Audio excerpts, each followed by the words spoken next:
तो क्या दोस्ती ऐसी होनी चाहिए? एक दोस्त ने रिटायरमेंट लिया तो दूसरे दोस्त ने भी उसी फॉर्मेट से, उसी खेल से रिटायरमेंट ले लिया। जी हाँ, यहाँ बात हो रही है रोहित शर्मा और विराट कोहली की। जैसे ही रोहित शर्मा का रिटायरमेंट आता है टेस्ट क्रिकेट से, उसके कुछ दिन बाद ही, इक्का या दुक्का दिन के बाद ही बात आने लगती है कि विराट कोहली भी टेस्ट क्रिकेट से अलविदा कह दिया है। और ये बात पूरे इंडिया के लिए बहुत ही शॉकिंग थी। पूरे इंडिया क्या, आप जितने भी क्रिकेट प्लेइंग नेशन है उन सभी के लिए बहुत शॉकिंग थी कि विराट कोहली ने संन्यास ले लिया है। क्यों?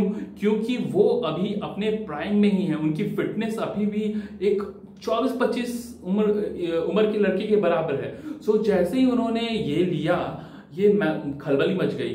तो इन्होंने एक्चुअली होता यह है कि इंग्लैंड टेस्ट टूर के लिए दोनों ही बहुत ही कर रहे होते हैं प्रैक्टिस, और दोनों ही चाहते हैं, मैं यहाँ बात कर रहा हूँ विराट कोहली और रोहित शर्मा की, दोनों ही चाहते हैं कि इस टेस्ट सीरीज में मतलब बहुत ज़बरदस्त उनका परफॉर्मेंस आने वाला था, क्योंकि ये दोनों बहुत ही मेहनत कर रहे थे, बहुत ही नेट पे प्रयास कर रहे थे, प्रैक्टिस कर रहे थे।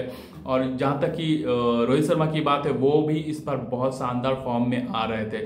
दूसरी बात जहाँ तक की रही विराट कोहली की, वो तो इस बार 4 से 5 शतक लगाने वाले थे इस टेस्ट सीरीज में, लेकिन जो इंडियन मैनेजमेंट टीम है वो नहीं चाहती थी कि रोहित शर्मा को वो कंटिन्यू करे, इसलिए वो रोहित शर्मा को इस इंग्लैंड सीरीज में नहीं ले जाती है, उन्हें ड्रॉप करती है। ये बात जानकर रोहित शर्मा ने अपना रिटायरमेंट अनाउंस कर देते हैं कि वो ड्रॉप इस बार नहीं होना चाहते हैं। अगर वो ड्रॉप होंगे, इससे अच्छा है कि वो यहाँ पर खत्म करती हैं अपने ये करियर को। अब बात आती है विराट कोहली की। विराट कोहली को ये मंजूर नहीं था कि वो किसी नए टेस्ट कैप्टन के अंडर में क्रिकेट खेलें। एक्चुअली नए मींस यंग प्लेयर जो कैप्टन बनेंगे, यहाँ खबर आ रही थी कि शायद शुभमन गिल बनने वाले हैं कैप्टन, तो वो उनके अंडर प्ले नहीं करना चाहते थे।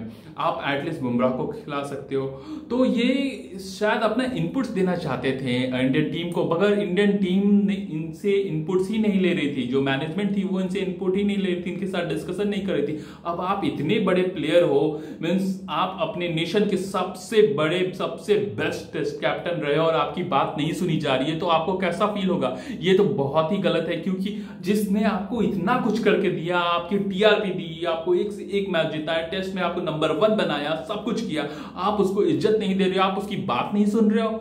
अगर आप उसकी बात नहीं सुनोगे तो फिर ऑब्वियसली ये बात तो बिल्कुल गलत है। तो और आपको पता है कि विराट कोहली ने हमेशा हमें प्राइड किया है, क्योंकि उनके लिए अपना ईगो, ये सब कुछ बहुत इंपॉर्टेंट, क्योंकि जब भी कोई उनसे पंगा लेता था ना मैदान के फील्ड में, वो मीन्स उसको हरा कर ही मानते थे। जितना आप उन्हें चैलेंज करोगे उतना वो और अच्छा परफॉर्मेंस करते, तो वो उनकी मीन्स दिमाग में है, कॉन्शियस माइंड में है।